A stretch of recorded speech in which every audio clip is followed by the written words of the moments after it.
Hey guys, welcome back to Clownfish TV. This is Neon. I am here with Geeky Sparkles. Hello. And it's time for another daily dose of dismal Disney. Well, there is some good news, but mostly bad news. Okay, well let's talk about the dismal, because that's why people are here. They're here for the dismal. But you're going to lead this video because I don't know what's going on. I don't follow the Disney news like you do. One, the stock is heading towards the $80 in the 80s. It already was ahead of opening. It was down to $89.68. Now it has come back up and it's hovering about 90. Okay, so like when we keep saying that we want Disney to go back to being what they were in the 80s, we didn't mean the stock price. We didn't mean the stock price, but you know what? If it gets cheap enough, you might want to buy some. Maybe. We'll see. So what else are we going to talk about? So we're going to talk about that. We're also going to talk about the fact that they seem to have found a tentative agreement with Disneyland and the unions. Okay. So they're going to avoid an imminent strike, depending on how the vote goes for that. I also want to talk about how Disney is going to...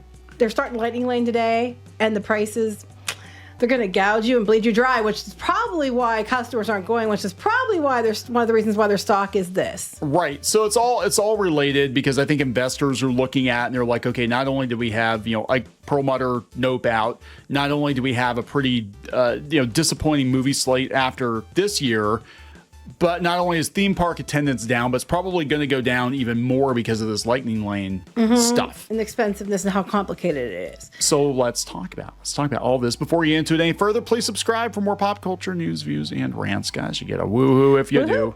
And the woohoo lady, she's going to run it. All right, today. So the stock is dropping again. Take your pick as to why. There's a plethora of reasons. As far as the strike is concerned, they had, if you remember, Disneyland employees and Disney California employees had they need a new contract because their contract's up. Disneyland people were up in June. I think the downtown Disney and the Disney California Adventure people, their contract I think is up. I want to say either August 30th or September sometime. And but they have not yet had theirs lapse. They've been in, negotiations since April. Right. And now we finally have a tentative agreement ahead of them going to strike, because they had voted to authorize the strike if the negotiations failed. So it seems that they have reached an agreement. I'm not sure what's in the agreement, but they're going to vote on it on July 29th. All right, so hopefully, it goes through, that doesn't cause a shutdown. But here's what Disney Workers Rising put out. They said, we have reached a tentative agreement with Disney. We have fought hard for the past 4 months, and this tentative agreement would not have been possible without the strength we showed this past week with our rally and unfair labor practice vote. We achieved our goals, a 3-year contract that contains significant wage increases for all cast members, seniority increases, and additional premiums, as well as the retention of premiums. We also addressed issues that will make the attendance policy work better for cast members.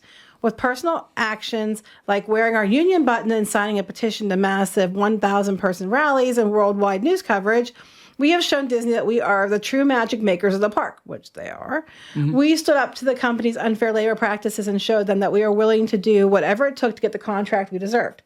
Our solidarity and victory today sends a message to workers everywhere. When we fight, we win. So, yeah, I think media had a lot to do with it, too, because people picked up on it. You also have the threat of their investor call coming next month and the D23 event coming.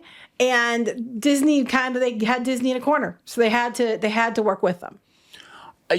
So that's just it. And that might be the reason that they timed it the way they did, because I'd be like, oh, we can't, they were more likely to part with the extra cash to save face. Because at this point, here's the situation Disney's in right now. So their stock is dropping, their park attendance is down.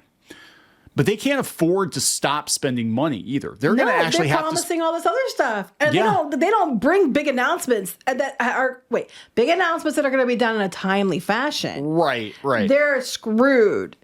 Yeah, so again, they're looking, staring down the barrel of Epic Universe, but it's also the economy. People aren't spending the money they're spending on theme parks, and a lot of people are canceling vacations because, you can go once every couple of years, if that, or you can go someplace else that's cheaper. I was showing Pinky Boo some videos of theme parks in China, and they just opened a bunch of new, I forget what's called, like Fantasy something Holdings, but they have these mini parks, kind of like they were talking about doing with Universal here in the US, and they might only have like, 4 or 5 rides or bigger rides, but the rides are really good, and there's a whole bunch of them all over China. And I could see Universal especially doing something like that in the US, where they might have 4 or 5 rides is enough for a 1-day trip, but it's a lot cheaper to go there for a day than it is to take the family to Florida for a week. Speaking of, Asian parks and stuff, I know a lot of the places over there, they have, like in Japan and stuff, they have indoor amusement areas. And you could do a big indoor amusement area that has, several rides in it, and that people could just go and pay for that. And then there's these restaurants and things. And they could probably do well because they could go up north too. And buy malls. There are lots of empty malls. Buy like repurpose them. Buy some of these abandoned malls and turn them into indoor theme parks. You put dark rides in. You could raise the roof a little bit, put a coaster in it. Not a big coaster. You could buy the mall. There's an area around it. You could always put some attractions outside and turn some part of the mall into like restaurants and hotel. So there's different things you could do. But Disney now I know Universal, to be fair, their investor call was going on and their numbers are down too. But like you said to me earlier, I think it's people are waiting till next year. They're going to take a trip. They're going to take it next year to Epic Universe. Even though Halloween Horror Nights is shaping up to be pretty awesome.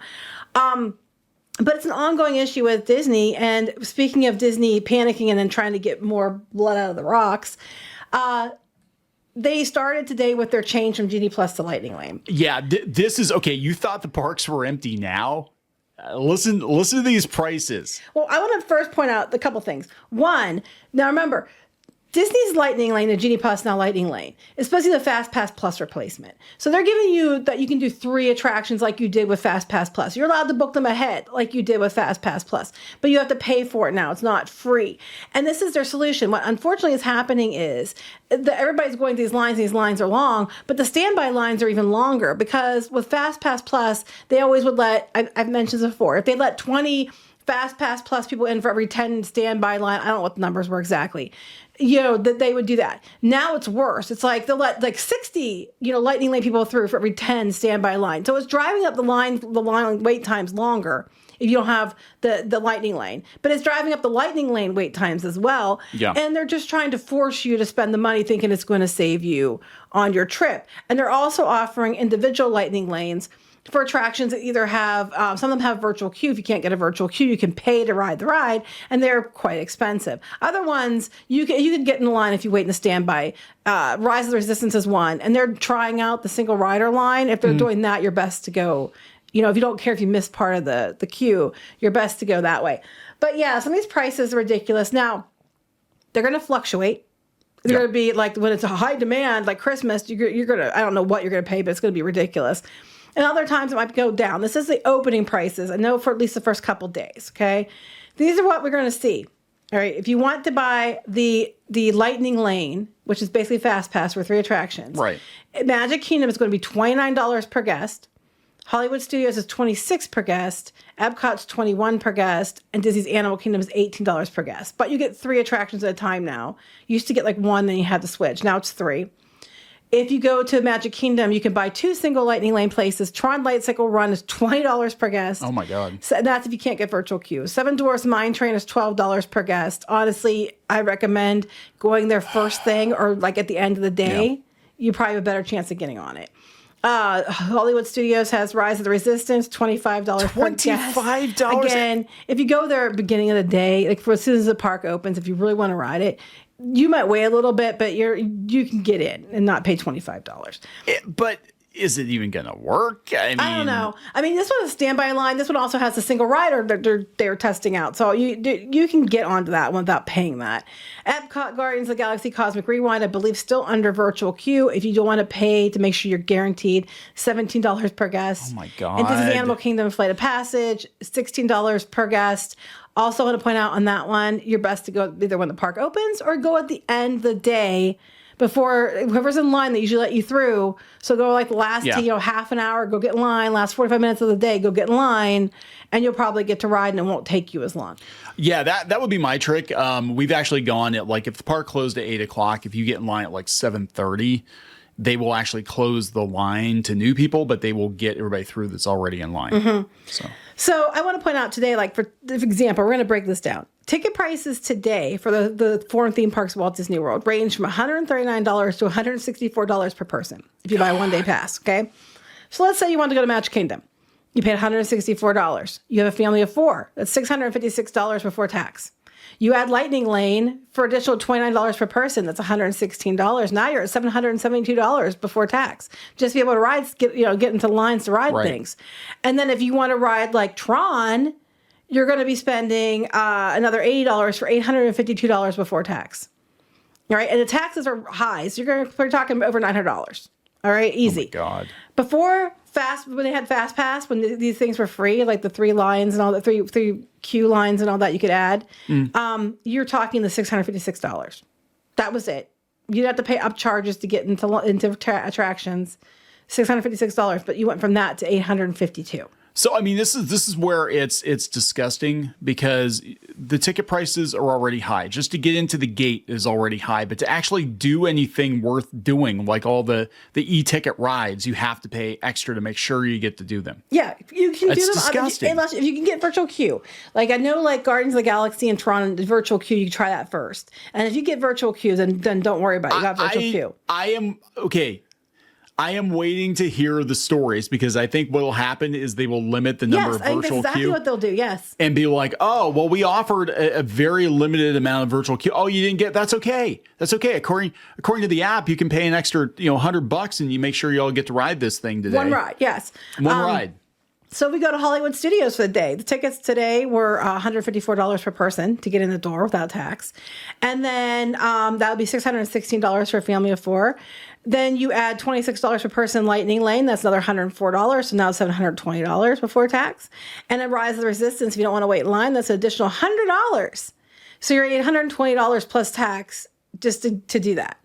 That's disgusting. I'm sorry, wait in line over the $100 spend. That's stupid. If you're headed to Epcot today, tickets are $149 for family of 4. $149 to get into Epcot. $596 for that before tax. Lightning Lane is $21 per guest, so another $84. You're at $680 before tax. God. You want to ride Guardians of the Galaxy Cosmic Rewind, which is really good. Yeah. You can't get the virtual queue, add another $68 to bring your total up $748 before tax, just to go get on the rides and stuff at Epcot. Where before this, it would have just been the $596, which is still high. So this is after the ticket prices. I mean, but a couple of years ago, these tickets weren't that high. Animal Kingdom, $139 per person a day, $556 for a family of 4 before tax. Lightning Lane is $72. When you add that one, you're going up to $628 before tax. If you want to ride Flight of Passage, you don't want to wait in line. Well, you wait in line, but not as long. It's $64 more for $692 before tax. And it would have cost you $556 before. Now is $140-ish, roughly more, not counting tax. God. So it is getting ridiculous. And they're wondering why this is happening.